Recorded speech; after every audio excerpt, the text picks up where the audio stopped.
Welcome to the 134th edition of Spooky Reviews from Spooky Ventures. This is going to be a special edition because I'm actually looking at 3 movies in a series instead of a single film. The movies are from Full Moon, and I'm a big fan of Full Moon, and they're all centered around a specific demonic toy. For those not in the know, there's a whole franchise of films based around demonic toys. The story is that these playthings are imbued with a demonic presence and put in the hands of specific people for some purpose to further the cause of demonic evil in the world. We'll start off, as we should, with the first movie, Baby Oopsie. As the movie opens, we're introduced to a number of characters, including the main one, Sybil Pittman. The character is someone who is meek and bullied by many people in her life. She is obsessed with dolls and does a show about dolls. She also has frequent violent daydreams about exacting revenge on people who are cruel to her.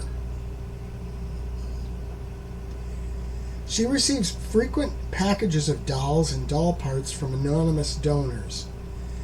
Fixing up a doll named Baby Oopsie, she finds that it comes to life and exacts its own form of punishment on her tormentors.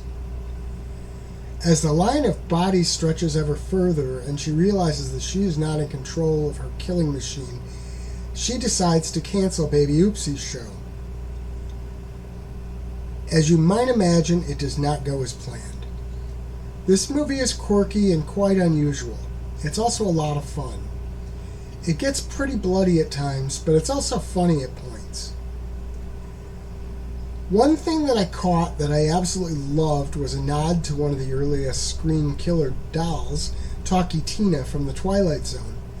Baby Oopsie paraphrases one of her most famous lines at one point.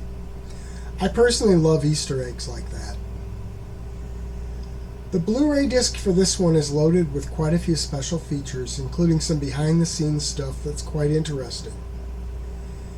The film is a great opening salvo in the Baby Oopsie franchise. The second film in the series is Baby Oopsie 2: Murder Dolls. It starts very shortly after the end of the first film. The main focus beyond the dolls is on Sybil and her neighbor, who was introduced in that last film. The neighbor is Ray Ray. The plot line has a lot more moving parts than the first. To some degree that's a good thing, but on the other hand it does get a little too busy with varying storylines filling up the screen time. We get some other returning characters here too. One of those is a character we thought had died in the first movie but was actually hurt and driven insane. Another character returns as a ghost trying to warn Sybil about things that are happening. The movie introduces a toy company that seems to have evil intent, religious elements involving a Catholic priest, and more. The kills are solid, and the doll dialogue and action is great, often bringing some great laughs along with the terror. Overall, the movie is good, but it's not as good as the first one. It also doesn't actually end. Instead, it leaves it open for the third film. Now, the main extra in the disc is a recap kind of thing to catch people up on the story so far.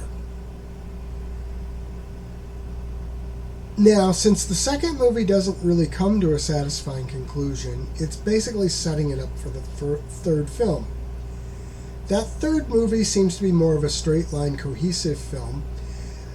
The threads from the second installment get continued and finished in the movie. It's a solid ending to the Baby Oopsie saga without ending the Demonic Toys universe at the same time. In fact, it sets things up for continuing that series in general.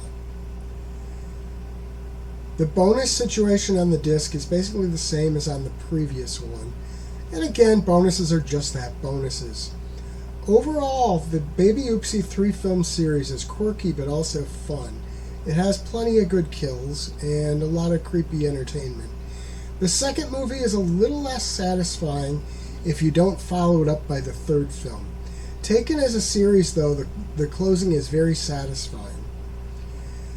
Basically, you could watch the first movie without the others and be happy with it. But if you happen to watch the second movie, you're really going to need to go in for the full ride. because the second film doesn't stand as well on its own. I think the whole series is a quirky and creepy, dark ride of fun. Spooky Ventures is the home for spooky content and spooky merchandise on the web. Check it out today at spookyventures.com. And remember, always keep it spooky.